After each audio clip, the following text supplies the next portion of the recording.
Rừng Amazon, nơi ánh sáng mặt trời chỉ lặng lẽ len lỏi qua những tán cây dày đặc, nơi sương mù buổi sớm vương vấn trên từng chiếc lá như hơi thở của một sinh mệnh cổ xưa. Đây không chỉ là lá phổi xanh của trái đất, mà còn là một mê cung sinh tử, nơi từng bước đi của bạn có thể là bước cuối cùng. Không tiếng gầm rú, không dấu hiệu báo trước, chỉ là một ánh nhìn từ trong bụi rậm, một chuyển động lặng lẽ dưới mặt nước, rồi cái chết đến mà bạn còn không kịp hiểu vì sao. Amazon không cần hù dọa. Nó ẩn mình, chờ đợi. Những sinh vật nơi đây không săn bạn vì đói, mà vì bạn đã bước vào lãnh địa của chúng. Bạn đã sẵn sàng chưa? Hãy giữ hơi thở thật chậm, đừng động đậy, vì thứ đang nhìn bạn có thể đã ở đó rất lâu rồi. Chào mừng đến với hành trình giải mã những loài vật nguy hiểm nhất Amazon, sự im lặng chết chóc. Rắn Anaconda xanh, gã khổng lồ câm lặng. Giữa đầm lầy ngập nước của Amazon, nơi ánh sáng chỉ phản chiếu lờ mờ trên mặt bùn, có một bóng đen đang bất động. Không một tiếng động, không một cử động. Nó nằm đó như một khúc gỗ già cỗi. Nhưng nếu bạn nhìn kỹ, bạn sẽ thấy đôi mắt đang dõi theo, lạnh lẽo, bình thản và chết chóc. Đó là Anaconda xanh, sinh vật quyền lực bậc nhất vùng đầm lầy Nam Mỹ. Không cần nọc độc, không cần tốc độ, sức mạnh duy nhất mà nó cần chính là sự kiên nhẫn và cơ bắp. Khi một con mồi đến gần, một con hươu nhỏ, một con heo rừng hay thậm chí là một cá sấu trẻ tuổi, gã khổng lồ bỗng bùng nổ. Trong khoảnh khắc bạn chưa kịp nhận ra mình gặp nạn, cơ thể đã bị siết chặt bởi hàng trăm cơ vòng cuộn tròn, rắn, lạnh và không thể phá vỡ. Anaconda không ăn vội. Nó siết từ từ, từng hơi thở cuối cùng của con mồi. Hệ tuần hoàn bị cắt đứt, tim ngừng đập. Rồi trong sự im lặng rùng rợn, nó mới bắt đầu bữa tiệc dài đến hàng giờ. Kẻ khổng lồ này có thể dài tới 9 mét và nặng hơn 200 kg, biến nó thành một trong những loài rắn lớn nhất thế giới. Mỗi cú siết có lực tương đương vài trăm kg, đủ để nghiền nát xương sườn một con bò trưởng thành. Thế nhưng điều đáng sợ nhất ở Anaconda không phải kích thước, cũng không phải sức mạnh, mà là cách nó kiên nhẫn chờ đợi, ngụy trang hoàn hảo dưới lớp rong rêu, vỏ cây, nước đục và bóng tối. Nó không săn đuổi. Nó chỉ cần đợi bạn đến gần và phạm sai lầm. Một phút chủ quan trong rừng Amazon có thể đổi bằng cả mạng sống, và bạn sẽ không nghe thấy tiếng gì cả. Nhện Tarantula khổng lồ, kẻ gác cổng bóng tối. Trong một đêm nhiệt đới ẩm ướt của rừng Amazon, khi những ánh đèn của trại thám hiểm đã tắt, khi tiếng côn trùng hòa thành một bản nhạc nền quen thuộc, thì ở đâu đó, giữa lớp lá mục và bóng tối dày đặc, có một thứ đang di chuyển, chậm rãi, im lặng, rất gần mặt đất. Một bóng đen to bằng bàn tay người lớn bò qua thân cây đổ, đôi chân lông lá dài như sợi kẽm cọ vào lớp rêu ẩm. Ánh mắt người thường sẽ dễ bỏ qua nó, nhưng với những kẻ từng đối mặt, họ sẽ không bao giờ quên cảm giác ấy. Một thứ gì đó ngoài quy luật tự nhiên. Đó là Tarantula khổng lồ vùng Amazon, loài nhện lớn nhất thế giới tính theo khối lượng. Tên khoa học của nó là Theraphosa blondi, nhưng những người bản địa gọi nó bằng cái tên dễ nhớ hơn, bóng ma đêm rừng. Sải chân có thể dài tới 30 cm.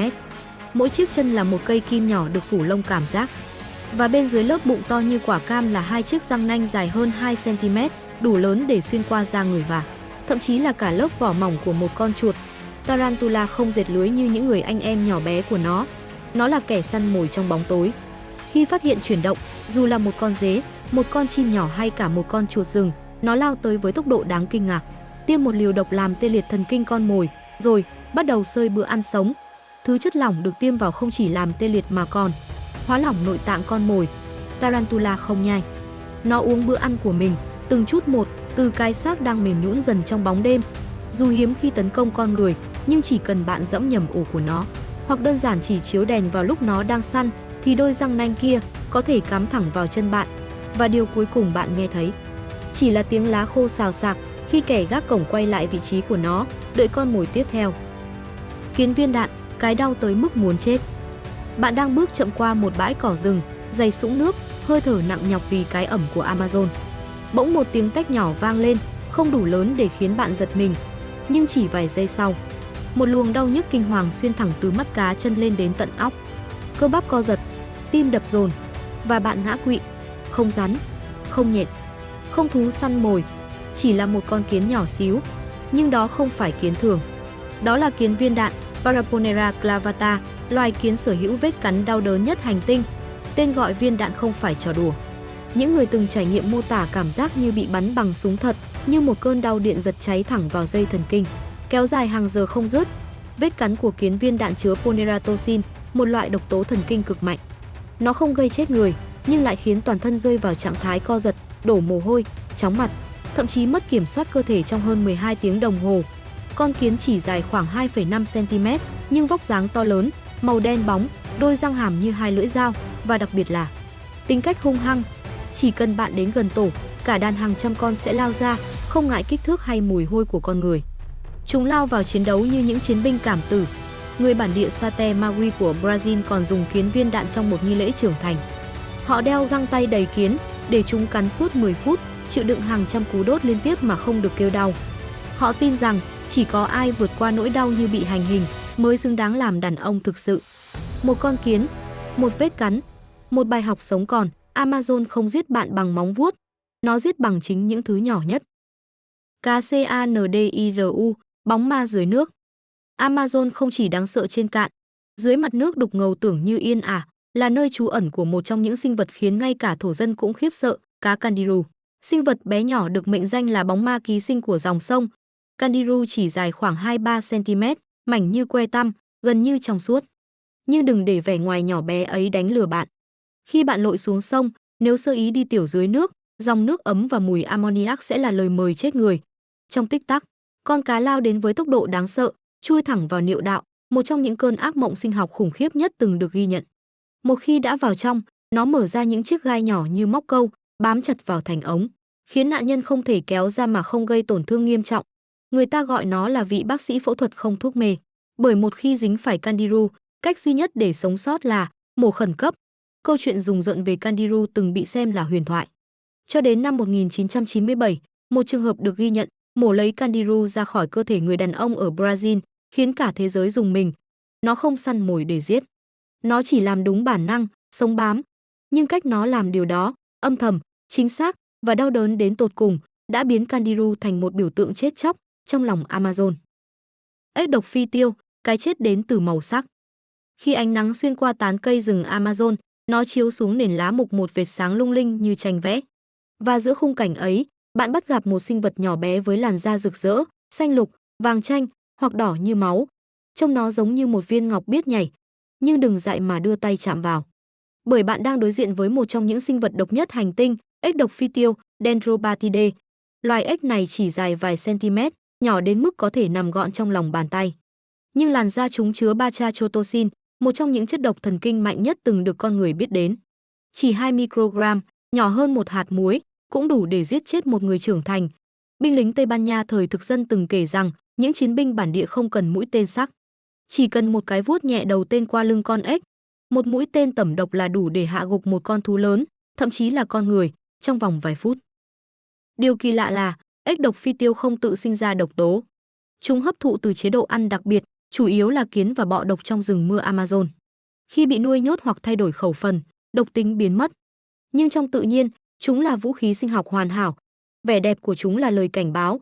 Mỗi màu sắc tươi sáng không phải để quyến rũ, mà là tiếng thét câm lặng của cái chết. Trong Amazon, đôi khi, chính những thứ lấp lánh nhất lại là thứ cuối cùng bạn chạm vào.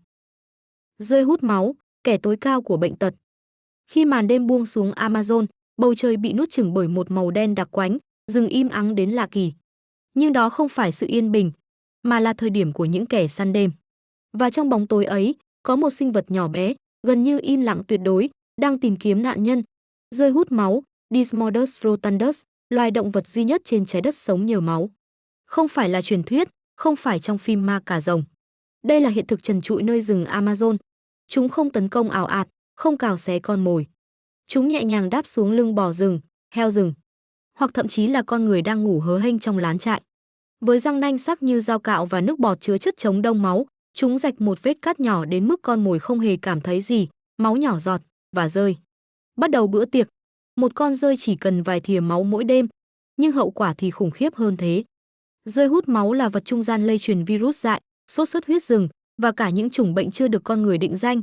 Một vết cắn nhỏ trong giấc ngủ có thể là khởi đầu cho một cơn ác mộng sinh học.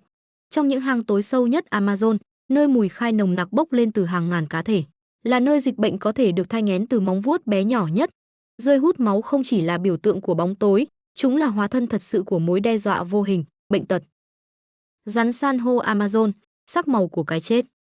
Giữa nền lá mục và đất đỏ ẩm ướt của rừng Amazon, nơi mọi bước chân có thể làm bừng tỉnh cả một hệ sinh thái, Bạn bất ngờ bắt gặp một dải màu rực rỡ luồn qua như tia sét, đỏ, đen, vàng. Đỏ, đen, vàng. Thật đẹp, nhưng cũng thật nguy hiểm. Bạn vừa nhìn thấy một trong những sinh vật chết người nhất khu rừng này, rắn san hô Amazon, Micrurus spp. Không to lớn, không dữ tợn, nó lặng lẽ như một dải lụa bò ngang rừng. Nhưng ẩn sau thân hình nhỏ nhắn ấy là một trong những loại nọc độc thần kinh mạnh nhất hành tinh. Khác với loài rắn hổ mang hay rắn lục tấn công dữ dội, rắn san hô rất nhút nhát. Nó không chủ động săn mồi to, càng không đuổi theo con người. Nhưng khi bị dẫm phải hay bắt nhầm, nó sẽ cắn và không buông. Vết cắn ban đầu gần như không đau, nhưng chỉ sau vài phút, cơ bắp tê liệt, hô hấp suy yếu, tim đập chậm dần. Và nếu không có huyết thanh, cái chết đến trong im lặng. Điều ám ảnh là rắn san hô có màu sắc giống hệt một số loài rắn vô hại, chiến lược sinh tồn được gọi là mimicry. Một sự nhầm lẫn nhỏ và bạn trả giá bằng cả mạng sống. Trong Amazon, màu sắc không luôn là dấu hiệu của sự sống. Có khi, đó là cờ hiệu báo tử của tự nhiên. Và trong trò chơi sinh tồn nơi rừng thiêng nước độc này, cái đẹp không phải để ngắm, mà là để tránh xa. Amazon, vương quốc của những bóng tối vô hình. Rừng Amazon, nơi được mệnh danh là lá phổi xanh của trái đất, không chỉ là nơi chứa đựng hàng triệu loài sinh vật, mà còn là một đấu trường sinh tồn đầy những bóng tối và bí ẩn. Dưới tán cây xanh mướt, giữa những dòng sông uốn lượn, ẩn mình vô số sinh vật với sức mạnh có thể giết chết con người trong tích tắc hoặc gây ra những nỗi đau kéo dài hàng giờ, thậm chí suốt đời. Bạn đã cùng tôi bước qua bóng tối của Tarantula khổng lồ, kẻ săn mồi lặng lẽ với những chiếc răng nanh sắc bén như dao, tận dụng bóng đêm làm đồng minh. Rồi cảm nhận nỗi kinh hoàng khi vết cắn kiến viên đạn như mũi tên lửa bắn thẳng vào dây thần kinh, làm rối loạn mọi giác quan, khiến người ta chỉ muốn buông xuôi trước cơn đau tột cùng. Bạn cũng đã biết về những bóng ma dưới nước, cá candiru, sinh vật nhỏ bé nhưng lại có sức tàn phá ghê gớm khi chui vào cơ thể người, biến một giấc tắm sông bình yên thành cơn ác mộng thực sự. Rồi là ếch độc phi tiêu, những viên ngọc rực rỡ nhưng lại mang trong mình chất độc thần kinh mạnh nhất, cảnh báo bằng màu sắc như những bức tranh tử thần sống động giữa rừng xanh. Không thể bỏ qua rơi hút máu. Kẻ trung gian thầm lặng truyền bệnh tật, lan tỏa những virus chết người bằng những vết cắn tưởng chừng nhỏ bé và vô hại. Hay rắn san hô với sắc màu rực rỡ nhưng lẩn khuất bên trong là loại nọc độc thần kinh có thể tê liệt cơ thể trong vài phút, đem lại cái chết trong im lặng. Không một tiếng kêu cứu. Amazon dạy chúng ta một bài học sâu sắc, thiên nhiên không chỉ đẹp đẽ mà còn khắc nghiệt, nguy hiểm và đầy bất ngờ. Mỗi loài vật, dù nhỏ bé hay to lớn, đều có cách tồn tại riêng. Và cách chúng tự bảo vệ mình chính là thách thức dành cho bất kỳ ai dám bước chân vào thế giới hoang dã này. Nếu bạn nghĩ rằng những nguy hiểm đó chỉ tồn tại trong những câu chuyện huyền bí, hãy nhìn kỹ hơn, lắng nghe tiếng rừng. Bởi những bóng tối Amazon không chỉ là bóng tối vật lý, mà còn là những bí ẩn chưa ai có thể giải mã hết. Bạn có thể bị hấp dẫn bởi vẻ đẹp của rừng xanh. Nhưng đừng quên, ở đây, chỉ cần một sai lầm nhỏ cũng có thể là sai lầm cuối cùng. Amazon, vương quốc của những bóng tối vô hình, nơi sự sống và cái chết đứng sát bên nhau, hòa quyện trong một bản giao hưởng của thiên nhiên, mà mỗi nốt nhạc đều vang vọng câu chuyện của sức mạnh và sự sinh tồn.